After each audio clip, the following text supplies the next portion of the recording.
야마노테선에서 본 여성. 투고자 코브라 쿠다님, 40대, 남성, 회사원.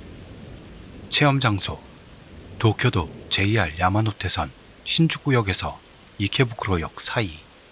私の体験した不思議な出来事をお話しさせていただきます。 제가 체험했던 이상한 일을 말씀드리겠습니다. 지금도 가끔 생각이 나서는 그때는 뭐였을까 생각에 빠지게 됩니다. 당시 잔업이 계속되는 나날을 보내던 저는 그날도 밤늦게까지 회사에 남아 있었습니다. 겨우 일을 일단락 짓고 신주쿠역에서 우에노 이케부쿠로 방면 야마노테선에 올라탄 게 밤 11시 45분경이었다고 봅니다. 늦은 시간 탓인지 그날 야마노테선은 평소보다 비어 있었습니다. 제가 탄 차량에는 마주보고 늘어선 좌석에 직장인풍 남자 둘과 젊은 여자 하나가 각각 떨어진 곳에 앉아있을 뿐이었죠. 저도 빈자리에 앉아 스마트폰을 꺼내서 라인이나 메일을 체크하기 시작했습니다. 다음 역인 신오쿠부역에서 아까 말한 젊은 여자가 내렸고 40대 정도의 여성이 새로 탔습니다. 별 신경도 쓰지 않고 저는 그대로 폰만 보고 있었는데요. 왠지 모르는 위화감이 생겨 고개를 들었더니 그 여성이 제 대각선 앞 좌석에 앉아있는 게 눈에 들어왔습니다. 처음에 위화감은 그 여자의 옷이었습니다. 11월 말이라는 추운 시기였는데 얇은 원피스를 입은 모습으로 겉옷 상의도 입지 않고 있습니다. 머리는 어깨 정도까지 오는 길이로 살짝 젖어 있는 것처럼 보였죠. 그리고 그 여성의 자세가 어딘가 부자연스러웠습니다. 등을 곧게 편 채로 양손을 무릎 위에 올려놓고 마치 인형처럼 움직임이 없습니다. 얼굴만은 목을 꺾어 뒤쪽 창문을 향하고 있어서 표정까지는 알 수 없었습니다. 말할 것도 없이 그 부자연스러운 모습에 신경이 가 있는 동안 전철은 다음 역인 다카다노 바바역에 도착. 직장인풍의 남자 둘이 내렸습니다. 역시 저도 모르게 신경이 쓰였겠죠. 아니, 그렇다기보다는 여성을 직접 바라보기도 망설여지고 있었습니다. 그래서 저는 제 뒤쪽 유리창에 비치고 있는 모습을 보고 그 여성의 모습을 확인하자 생각.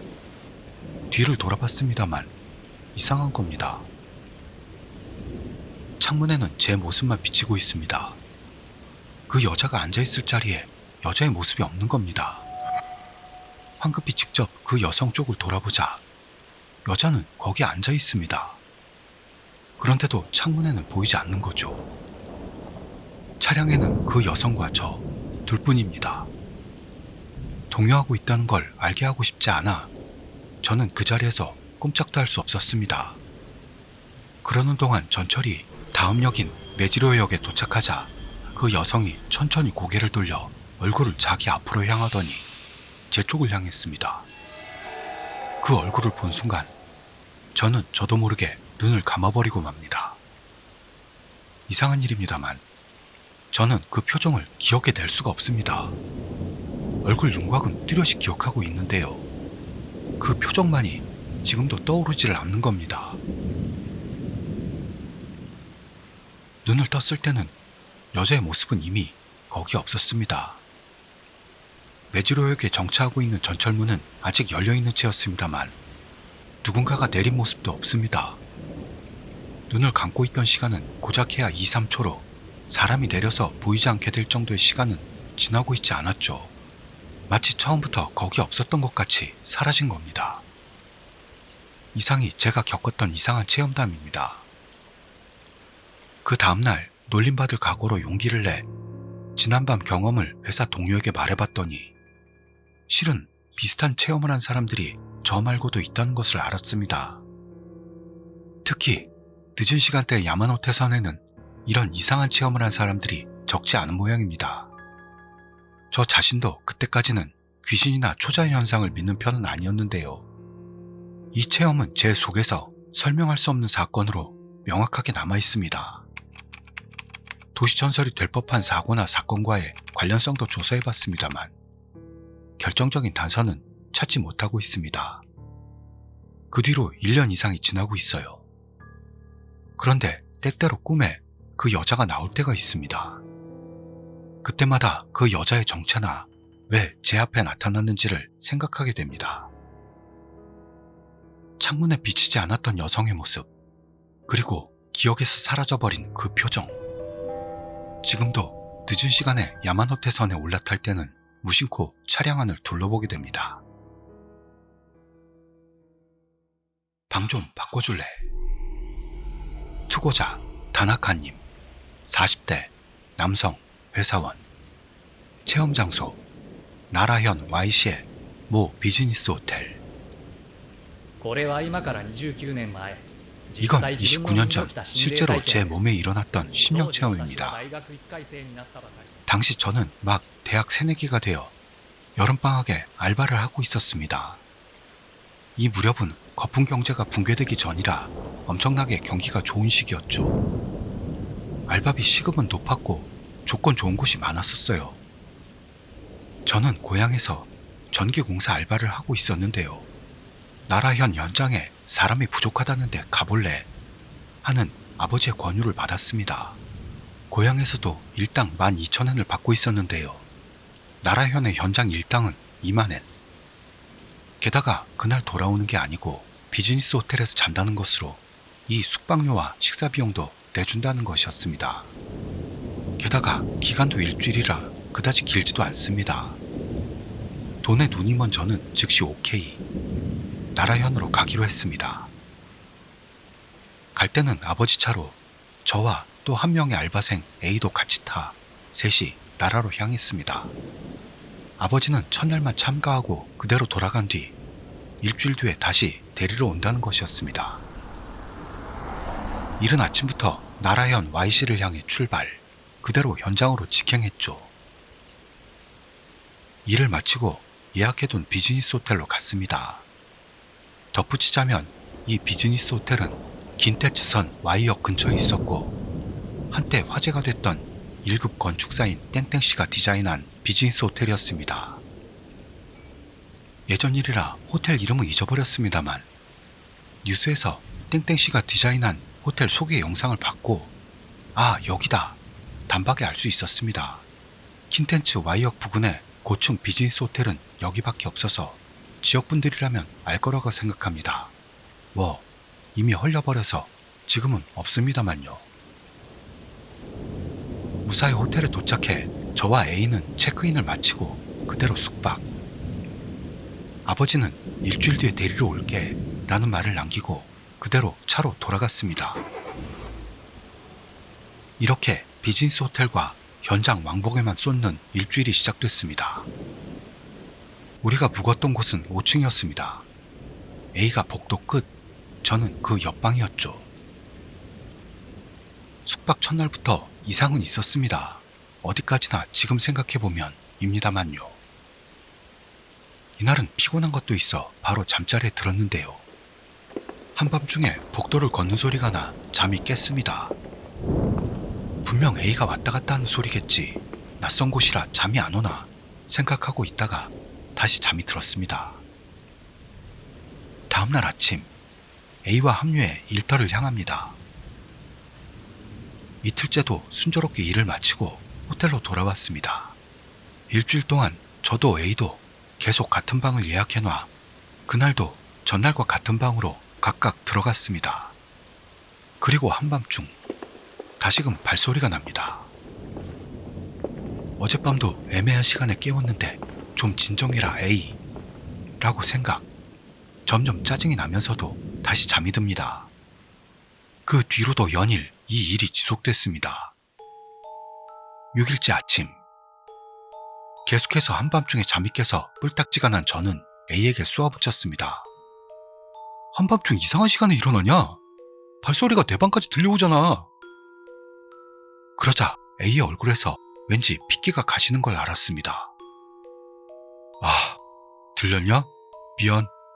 오늘은 방 좀 바꿔줄래? 이런 이상한 말로 제안해와서 저는 A는 자기 침대가 아니면 잘 못 자는 모양이구나. 내 방 침대도 시험해보려 하는 건가? 그렇다면 빨리 말해주지. 생각하며 방 바꾸기를 허락. 지금 생각하면 호텔 직원에게 A의 방을 바꿔달라고 했다면 좋았을 텐데 후회하고 있습니다만 이날은 6일째로 마지막 밤이기도 했었고 일부러 직원에게 말할 정도도 아니라고 생각했었죠. 이렇게 6일째 밤을 저는 그대로 A가 묵었던 끝방에서 자기로 했던 겁니다. 그날 밤 문이 닫히는 소리로 잠이 깼습니다. 뭐라? 여친이라도 왔나? A한테 여벌 열쇠라도 받은 거야? 잠이 덜 깬 것도 있어 그런 생각을 하면서 멍한 상태로 있었습니다. 그러나 의식이 뚜렷해지는 것에 따라 이 이상함에 대해 알게 되었습니다. 여기 집도 아니고, 아니, 난 문도 잠갔는데? 설마 호텔 직원이 들어온 거야? 초조한 머릿속은 이런 생각으로 가득 차 있는데 누군가 방 안을 걸어다니는 기척이 느껴지는 겁니다. 그리고 그 기척이 그대로 천천히 제가 누워있는 침대로 올라왔습니다. 저는 옆으로 누워 자고 있었는데요. 그 기척은 제 등에 딱 달라붙는 느낌으로 다가옵니다. 이건 위험해. 그렇게 생각해 일어나려고 해도 몸이 말을 듣질 않습니다. 가위? 그걸 깨닫는 순간 등 뒤에서 여자의 우는 소리가 들려왔습니다.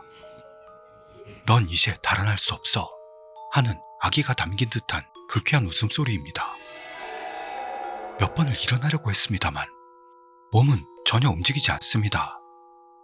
등 뒤에서는 싸늘한 기척이 느껴집니다. 이건 큰일이다. A의 안색은 이것 때문이었던 거야. 이럴 때는 어떻게 하면 좋지? 일단 제가 할 수 있는 건 머릿속으로 불경을 외우는 것뿐이었습니다. 그대로 저는 의식을 잃고 정신을 차려보니 아침이 되어 있었습니다. 그날 아침 A와 만났을 때 제 안색을 보고 알았겠죠. 미안, 난 기분 탓이라고 생각했는데 아니었구나 하는 식의 말을 들었죠. 이 체험을 계기로 저는 심령현상이라는 것을 믿게 되었던 겁니다.